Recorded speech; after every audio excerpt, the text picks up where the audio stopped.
Dans l'exemple que nous avons sur le tutoriel, nous sommes dans cette position-là, avec le nez au 2,55 plus 0. Et la cible est située, on voit justement à la limite, entre le 150 plus 60 et le 210 plus 60.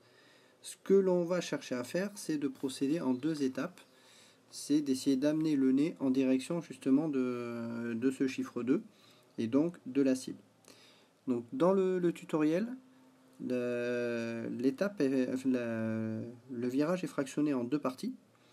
Tout d'abord, le pilote va chercher à aller vers le 240 plus 30, donc à faire monter son nez ici.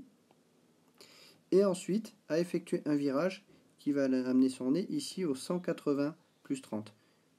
Donc, en restant sur ce cercle-là. Ce qui signifie que, au niveau du PHAD que vous avez à côté, pour noter les segments de vol, on va donc noter une partie ici, puisqu'on passe de celui-là à celui-là. Et ensuite, vu qu'on arrive au 180 plus 30, on prend là aussi le milieu, donc on notera ce qui nous intéresse ici. Voilà.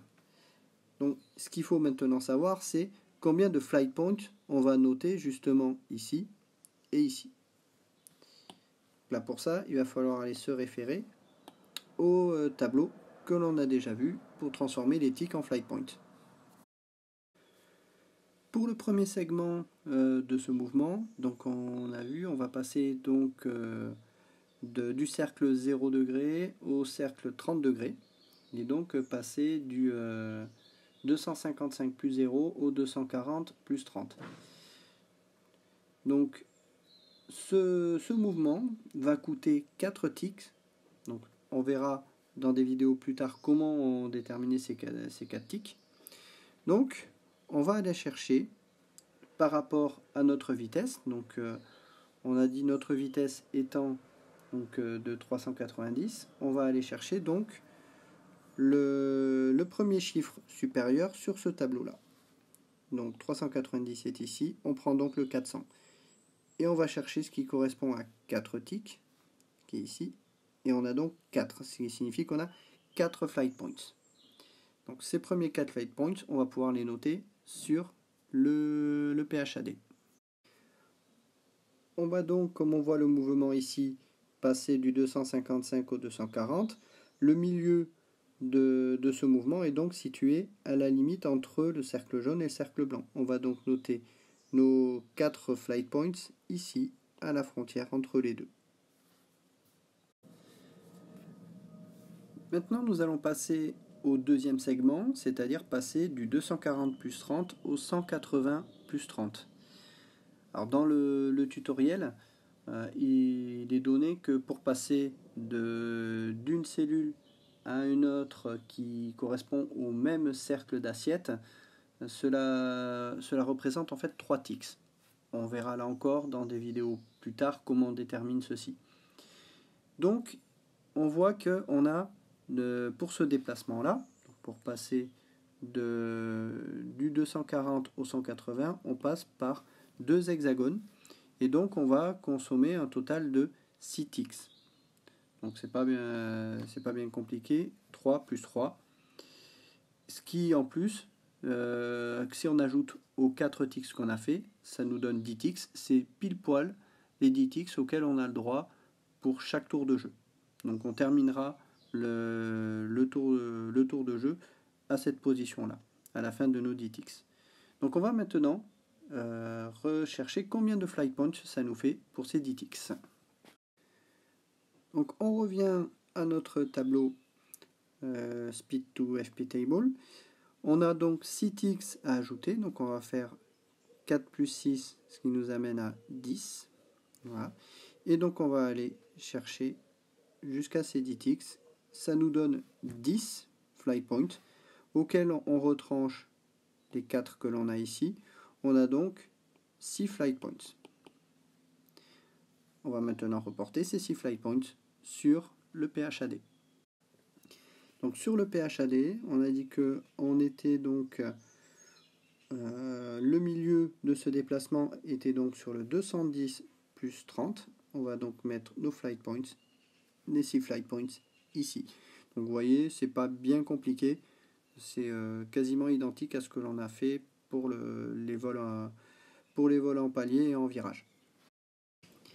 Maintenant que nous avons déterminé les flight points et que nous avons placé sur le PHAD qui est noté Record Plotted Segment, alors je vais déjà effacer ceci.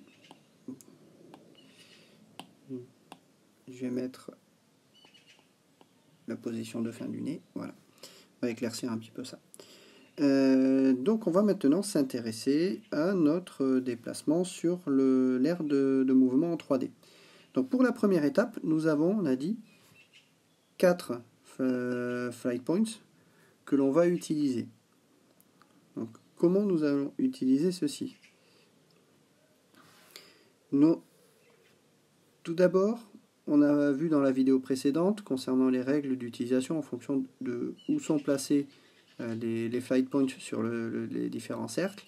On est ici entre deux cercles différents. Vu qu'on est entre deux cercles différents, on est donc, souvenez-vous, j'ai dit, sur la partie qui est entre le blanc et le jaune, on va donc pouvoir évoluer sur un arc qui est limité, je vais le mettre en rouge, par les lignes rouges qui sont là. Et donc on peut évoluer librement sur cette partie-là. Donc on a 4 flight points, ce qui signifie qu'on peut évoluer, si on veut rester monter le plus possible, on va donc utiliser 1, 2, 3, 4, et on finira dans cette position-là. Toujours en faisant d'un blanc vers un noir vers un blanc au niveau des points. Mais vous pouvez également faire comme ceci. 1, 2, 3, 4. Ou encore 1, 2, 3 et 4. Finir ici.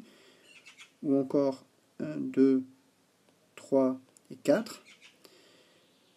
Ou alors 1, 2, 3 et 4. Donc vous voyez que vous avez quand même 5 positions possibles dans cette plage de déplacement. Après, vous avez le choix. Vous choisissez celle que vous voulez. Voilà. Je vais effacer ça quand il y aura un petit peu plus clair. Voilà.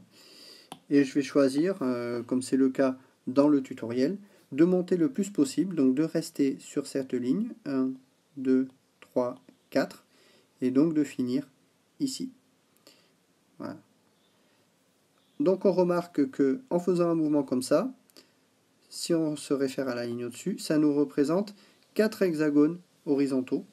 Ce qui signifie qu'on va pouvoir maintenant utiliser 4 hexagones horizontaux pour l'aire de déplacement en 2D qui est à côté. Pour la partie 2D, donc on va se référer au graphique qui est ici. On va d'abord regarder le cap de l'avion.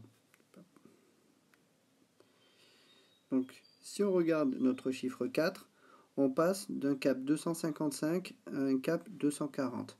On est donc dans une portion qui est entre ici et ici. Voilà. Notre préenregistrement étant entre ces deux caps, 255 et 240, on va donc être limité en mouvement sur cet angle-là. Donc on va pouvoir se déplacer, mais uniquement dans cette partie. Donc soit on décide de rester sur le cap 255, et auquel cas le déplacement va se faire comme ceci. Ça. Donc 1, 2, 3, 4. On peut faire comme ceci. Finir ici. Ou alors, on peut faire 1, 2, 3 et 4. Voilà, donc on chemine vraiment de point en point. On a donc ces deux positions qui sont possibles. On va maintenant choisir laquelle on va préférer.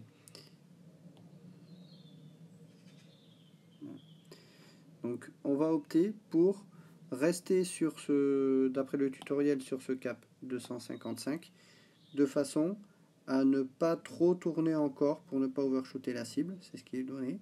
Et donc on va finir ici sur l'aire 2D pour ce premier segment. Donc après vous avez juste à vous déplacer sur l'aire de jeu, donc de 3 cases vers le 270 comme ça, et de prendre la case qui est à côté, tout simplement. Vous avez juste à reproduire le déplacement que vous avez sur cette aire 2D. Pour résumer donc cette partie, donc, nous avons effectué le déplacement sur l'axe 3D et sur l'axe 2D. Ce qui reste également à voir, c'est combien d'altitude on a pris. Ça, on l'a pas dit tout à l'heure quand on faisait la partie 3D.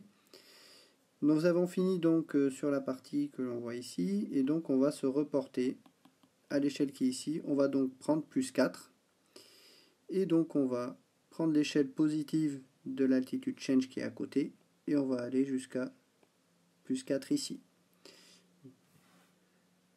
Voilà pour la partie concernant le premier segment. Et donc on verra la partie du deuxième segment dans la prochaine vidéo.